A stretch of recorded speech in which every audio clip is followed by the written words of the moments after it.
It's kind of scary when someone floats away, especially when they're not very aware of when the raft has floated away.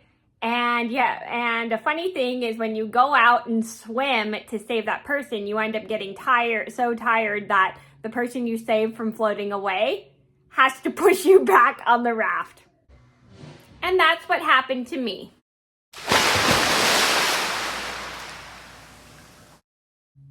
Hi everybody, it's Mena. Welcome back to my channel, or if this is the very first video that you're seeing of me, then welcome to my channel.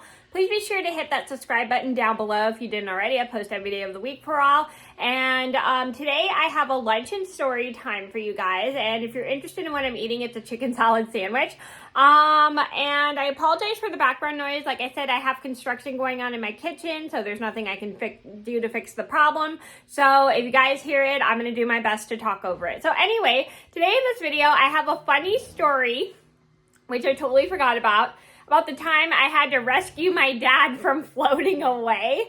And then he had to actually swim, he had to actually float me back on the raft. So this is a story about how I was camping with my family once, and my dad was taking a nap on the raft, and he was not very aware that the raft had floated away with him on it, and I had to go swim out pretty far to go get him, and I was tired by the time I got to him that he had to float me back on the raft, despite the fact me saving him from floating away. So this is a story just to teach you guys.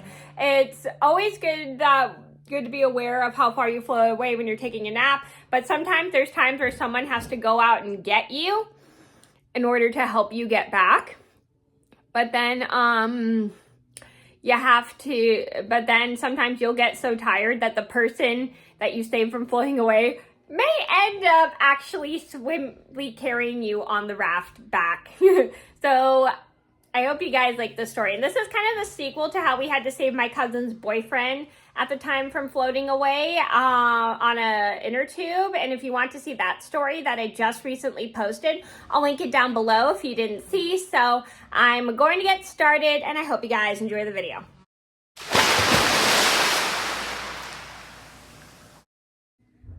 So this all started about 12 years ago.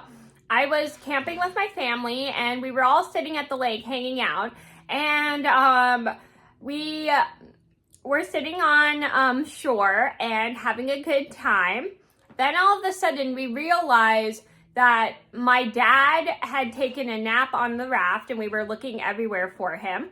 And we were trying to figure out where he was. And then we look and we notice he's in the middle of the lake sleeping. And my mom tells me that I need to go get him. And so I get a life vest on and I swim as fast as I can to go and get my dad. And I'm swimming all the way over to where he is in the middle of the lake. And he was really far out.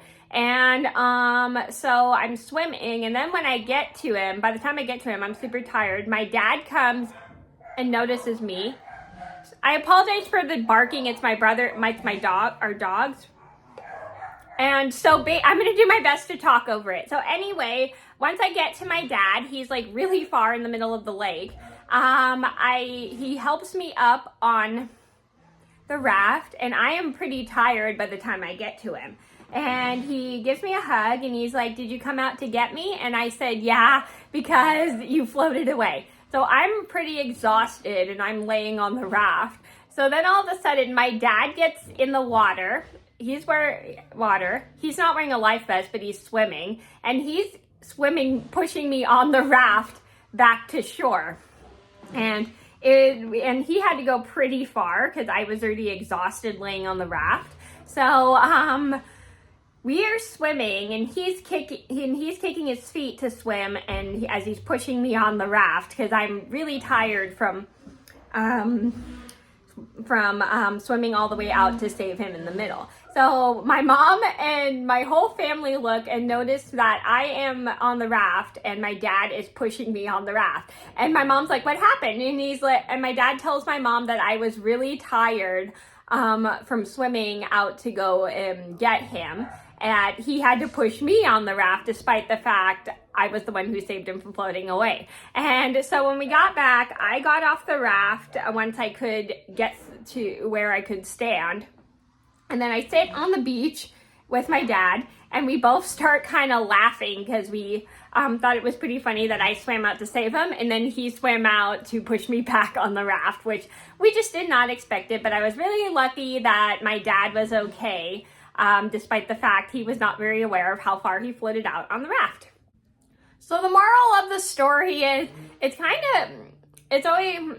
when someone floats away, it's always good to go out and get them. I mean, even if you're not in a boat, you could always swim out to get them. And once you swim out to get them, you may end up getting so tired that the person you saved from floating away may end up having to drag you back, push you back on the raft because you're so exhausted from swimming out. And sometimes that can happen. So and a good tip is, if you're laying on a raft, always be aware of how far you float out from shore, so then you can be able to get back. So be careful when you're relaxing on a raft in the water, because you can float away when you least expect it, and then you have to have someone come out to get you, and either they'll push you back or you'll end up having to push them back on the raft after they must have been tired from saving you. And like I said, that's what happened to me and my dad. Pardon me while I eat my lunch. Anyway, so that was a story about how I had to save my dad from floating away on a raft. I hope you guys enjoyed the video. Thank you so much for watching. Please be sure to like and subscribe if you haven't already. I post every day of the week for all, and I'll see you in another video soon. Bye. I hope you enjoyed this video, and if you did, make sure to give it a thumbs up and subscribe to my channel.